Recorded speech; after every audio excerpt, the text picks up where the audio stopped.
నక్షత్రం 3వ భాగం. ఈవిడికి ఏంటంటే కాలసర్పదోషం. దీన్ని శంఖపాల కాలసర్పదోషం అంటారు.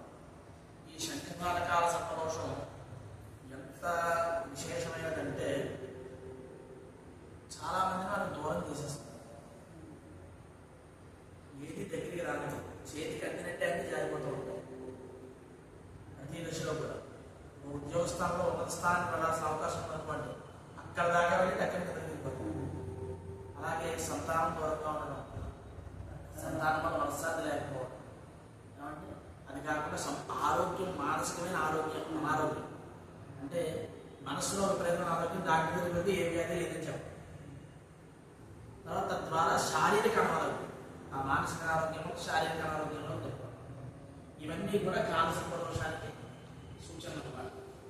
ఈ కాలసర్పదోషం మనకి ఎప్పుడు చూపిస్తూ ఉంటుందంటే ప్రధానంగా శని మహర్దశలో కానీ, రాహు మహర్దశలో కానీ, కేతు మహర్దశలో కానీ, కుజ మహర్దశలో కానీ, ఈ 4 దశల్లోనూ మనకి ఈ యొక్క కాలసర్పదోషం చూపిస్తూ ఉంటుంది. ఇక్కడ విషయం ఏంటంటే ఇప్పుడు ఈవిడ జరుగుతుంది, శని మహర్దశ జరుగుతుంది. ఈ శని మహర్దశ ప్రభావం ఎలాంటి, శనిలో అధోభాగం చంద్రుడు. చంద్రుడు మృతావస్థలో ఉన్నాడు. మృతావస్థ అంటే బలాన్ని చూపించకపోవడం అని అర్థం. అలాగే శని యొక్క అపహారము చంద్రుడు అవ్వడం వల్ల చంద్రుడు ఉపదేవత కింద రాహు ఉన్నాడు.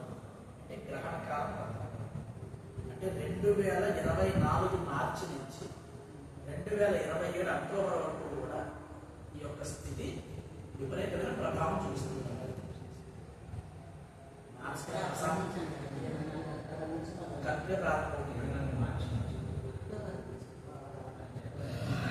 మార్చి నుంచి ప్రభావం ప్రారంభమవుతుందండి. ప్రారంభమైందంటే మొదట్లో ఎక్కువ చూపించినప్పుడు మన శరీరంలో ఒక రోగం ఉందండి. ప్రారంభమై చాలా నెలలు అవుతుంది, కానీ ఒకసారిగా ఏదో క్షణంగా జరుగుతుంది, దాంట్లో జరుగుతుంది. అప్పుడు మీకు ఇది చాలా రోజుల నుంచి మీకు తెలియలేదు. ఈ గ్రహస్థానాలు కూడా అలాగే ఉంటాయి. ప్రారంభంలో ఎక్కువ ఇది చూపించాలి. ప్రారంభం నుంచి ఒక 3 నెలలు 4 నెలలు 5 నెలలు దాని ప్రభావం క్రమక్రమంగా ఒక్కొక్కటి పెరుగుతూ ఉంటుంది. దీనివల్ల భార్యాభర్తల మధ్య వైషమ్యాలు, మనస్పర్ధలు, సఖ్యత లేకపోవడం, మానసిక ప్రశాంత లేకపోవడం, పంచుకోవడం.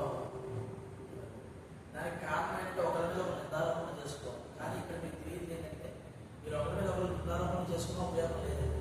ఎందుకంటే మీ గ్రహస్థాన ప్రభావం అలా చూపిస్తాం తప్ప ఎవరు స్వయంకృతంగా చేసుకునేది కాదు. గ్రహ ప్రభావమే మీ మీద చూపిస్తాం. ఆ చూపించినప్పుడు ఏంటంటే మనకి ఎదుటివాడు శత్రువులా కనబడుతూ ఉంటాడు. అప్పటిదాకా మనకి మంచిగా ఉన్నవాడు ఎందుకు శత్రువులా కనబడుతున్నాడు? గ్రహ ప్రభావం. మీ సంతాన స్థానంలో కూడా ఉన్నదే. దానివల్ల వైషమ్యం కనబడుతుంది. ఆ దోష ఆ వైషమ్యం ఉన్నప్పుడు ఏంటంటే అవతల వ్యక్తి ఎక్కువ చెప్పుడు మాటలకి, వశీకరణకి లోనయ్యే అవకాశం ఉంది. అలా అవడం వల్ల ఏమవుతుందంటే వాళ్ళు ఎవరినైతే ఎంతగా ప్రేమించారో వాళ్ళని అంతగా విభేదిస్తారు. అబ్బాయి జాగ్రత్త ఆ విధానం.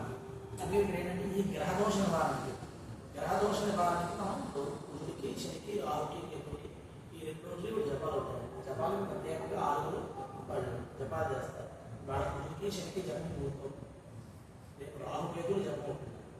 అయితే ఇక్కడ రేపు అబ్బాయి ఇక్కడ లేదు కాబట్టి ప్రయాణ తంత్రంలో విధానం ఉన్నది. ప్రయాణ తంత్రం అంటే పూర్వం రాజులు యుద్ధాలకి పెట్టినప్పుడు వాళ్ళ క్షేమం కోరి ఇంటి దగ్గర వాళ్ళ తల్లిదండ్రులు కానీ లేదా భార్య కానీ వర్ణించి వాళ్ళకి యజ్ఞాగాలతో చేయించేవారు.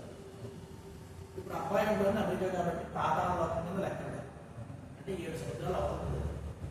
ప్రయాణతంత్రంగా అబ్బాయి అక్కడ ఉన్నాడు కాబట్టి అబ్బాయి జాతక పరిస్థితి బాగుంది కాబట్టి అబ్బాయి బదులు 100% తల్లిదండ్రులు. ఇది వరుణ అంటే ఏంటంటే పవర్ ఆఫ్ అంటే అధికారం. ఇప్పుడు మీరు టీచర్ పైన ప్రిన్సిపల్ మీకు ఒక అధికారం ఇచ్చినప్పుడు మీరు చెప్పడానికి చేయడానికి ఉంటుంది.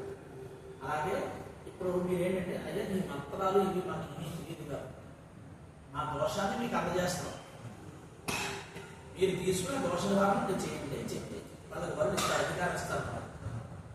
అధికారం ఉండడం ద్వారా అప్పుడు వాళ్ళు జపాలు చేయడానికి అధికారం వస్తున్నారు. లేదంటే వాళ్ళకి అధికారం లేదండి, మేము ఎక్కడ ఉన్నామంటే మా పేరుని చేసేయని చెప్తూ ఉంటారు. అది ఖచ్చితమైన ఫలితాన్ని ఇవ్వదండి. 100% మిమ్మల్ని ఖచ్చితంగా రండి 2 రోజులు ఉండండి అన్నదానికి కారణం అది. ఎందుకంటే మీరు ఎక్కడో ఉన్నప్పుడు దానికి జరిగే కార్యక్రమం నియమాన్ని పాటించలేనప్పుడు ఆ కార్యక్రమం ఫలితం ఉండదు. మీరు అధికారం ఇచ్చిన తర్వాత మీ దోషాన్ని మాకు అందజేస్తారు. ఆ దోష నివారణ చేయలేదనుకోండి, అది మా మీద ప్రభావం చూపిస్తుంది. అందుకని మేము ఈ గ్రహ జపాలు చేసి మీ దోష నివారణ చేయడానికి మేము ప్రయత్నం చేస్తాం. రేపు ఈరోజు ఏంటంటే శనికి అధిష్టాన దేవత ఈశ్వరుడు. ఈశ్వరుడికి ఈరోజు చక్కగా రుద్రాభిషేకం, అలాగే శనికి అధిష్టాన దేవత శని కాబట్టి ఆయన కూడా అభిషేకం, తైలాభిషేకం జరుగుతుంది. రేపు ఉదయం మరలా గణపతి పూజ చేసి మీ అబ్బాయికి సంబంధించిన జపాలు నడుస్తారు. ఎల్లుండి నుంచి అబ్బాయి జపాలు ప్రారంభమవుతాయి. రేపు అబ్బాయి జపాలు సంబంధించిన వర్ణించిన తర్వాత మీ చేతుల మీదుగా అబ్బాయికి సంబంధించిన హోమాలు కూడా మీ చేతుల మీదుగా జరిపిస్తాయి. ఈవిడ హోమాలు మనకి కాళహస్తిలో జరుగుతాయి.